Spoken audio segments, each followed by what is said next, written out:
Hello everyone! In this video I want to test out this medium that is completely new to me. I wonder what is it capable of. I bought this during my latest travel to France. I couldn't resist going to art supply store and there I came across these crayons, Neocolor II by Caran. They are very well known. I know that a lot of artists love them a lot and use them a lot. So I am really curious. Why is that? I know that you can use them as just wax crayons and they are really good at it, but also they are water soluble and kinda watercolory that greatly increases the amount of possibilities that this medium has. So my goal is to test them out and to explore some of the possibilities that mediums has to offer. I want to try to create different types of texture with or without using water, and I want to test also how to use it with other materials because, well, I am mostly a mixed media artist. I like to combine different types of mediums, so I can't wait to start actually. For the tests, I'm gonna use this Van Gogh mixed media paper. It's a quite heavyweight paper that can hold up really well. Without further ado, let's start the testing process. I am starting with some basics. Let's swatch the colors. I bought these 10 colors. I find them really beautiful. I know that Neocolor II has so much more to offer in terms of the palette, but I'm going to start with this limited palette. Now you can see all the colors laying down on the paper. Let's try to activate them with water. The activation process goes very smoothly. The pigment activates really easily and it dissolves fully in seconds. It went really well. I found this amazing. I'm doing again some gradients. The crayons glides on smoothly and the gradient goes up really well. It's not like a perfect gradient with no edges at all, but it's a nice gradient with almost no edges. I'm the person who really loves texture. It gives me the opportunity to control the texture if I want it more or less. Also, it layers quite well. Apparently, it's a little bit transparent, but you can layer it, and even the light color that lays down on the deep color is still visible. It's not opaque though. Next, I'm going to try different types of texture that you can get out of it using different types of pressure and nicely fine strokes or just some dots. Just let me explore. Also, I really want to just play with some light pressure. I feel some shapes and just play around with it.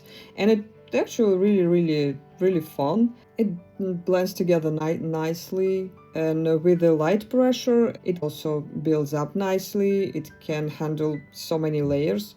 I mean, it also depends on the paper, because this particular paper has quite a rough texture. It can hold more layers than some smooth paper would, but anyway. So now more playing with some heavy pressure, right? Because that gives me a completely different looks. I play around with some heavy pressure and just some short strokes, and I like it even more. I think the texture is like the texture from some Renoir painting. I think at this point I'm starting to fall in love. But also, all of this kind of reminds me heavily just oil pastels, right? And I love good oil pastels. But at this point, nothing is really surprising. I guess it's time to move on to testing this material with the water. This is the part that makes me the most curious, actually. I'm starting with just dissolving some of the pigment that I already have on the paper. I want to see how it goes, right? It's not a watercolor, that's for sure. It's way less flowy, and it has so much more control.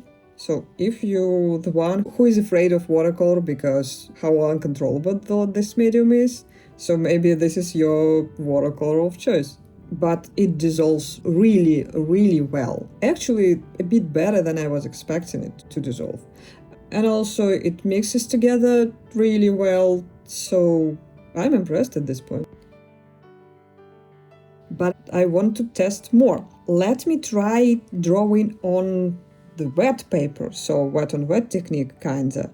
That can create some unusual texture, right? I already seen that it's not that flowy, right? So I wasn't expecting it to create this crazy watercolor wet on wet texture.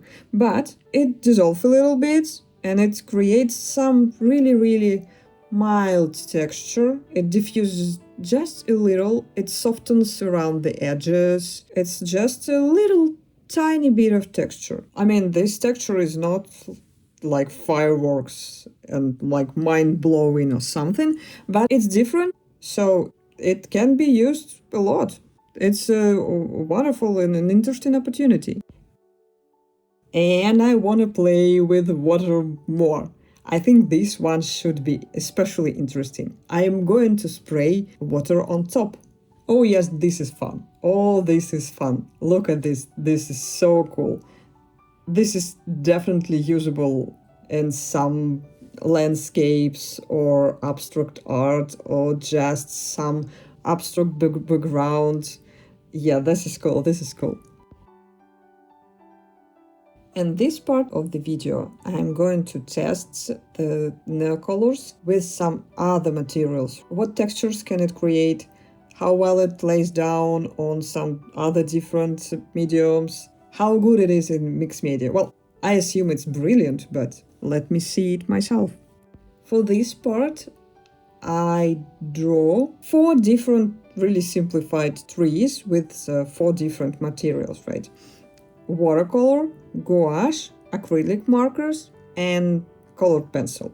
At first, I actually was a little hesitant about the colored pencils. For some reason, I thought that was useless, but I've decided to give it a try. It lays down on watercolor perfectly, sits beautifully on top. Perfection. It doesn't work so well with the gouache, it just skips over the surface or something. I assume that's partially my fault. Not my fault, I was just experimenting, right? But the layer of gouache is too thick. I'm pretty sure if the layer of the gouache was rather thin, more like a watercolor one, it would work really nicely too. It works also really well with acrylic markers. Also smoothly, nicely, no problems there. It layers on top of colored pencil also really well. I'm surprised actually. It is way better than I was expecting it to be. I have 2 favorites. The first one is the watercolor. I really think that they make a great combination. The watercolor has its beautiful transparency and its own texture, and in combination with the Neocolor, they just complement each other beautifully. And my second favorite is, surprisingly, the combination with the colored pencil. I wasn't expecting that at all. This is such a surprise, but the texture this combination creates is just so fun. It's so multi-layered and just interesting to watch it. I will definitely use it in the future. Now, when I tried so many different approaches to this medium, I think it's time to test it out in the real work. I'm going to draw some illustration with it and see how it will go in the real work, because very often it's quite different from the testing process.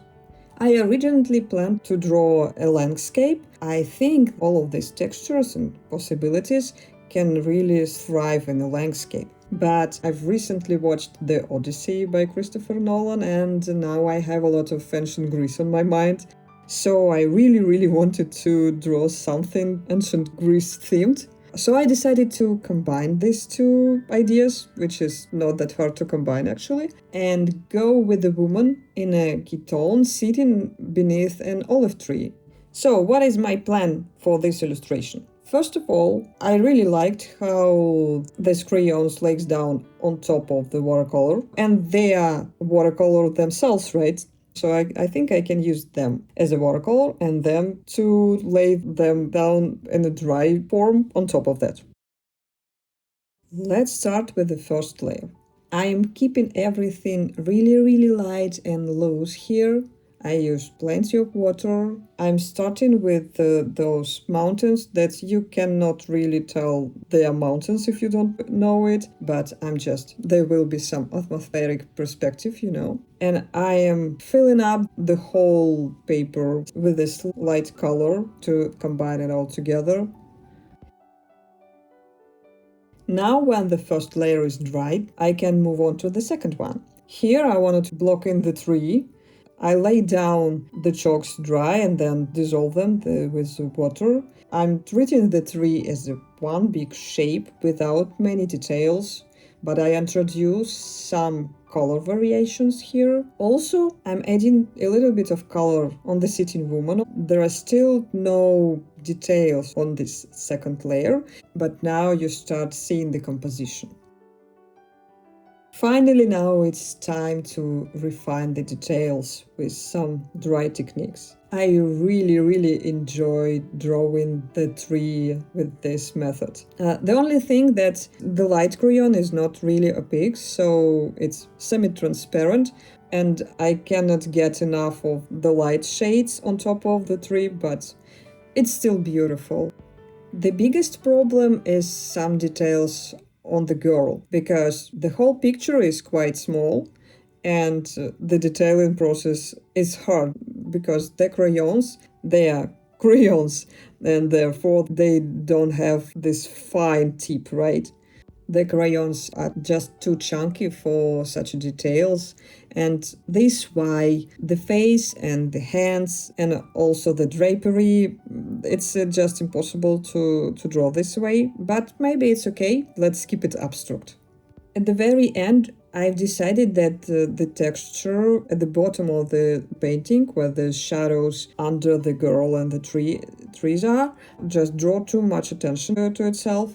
And I'm very happy that I have this possibility to unify it and soften this texture with the water. Sometimes you just don't need some details. The texture can feel like details and draw too much attention.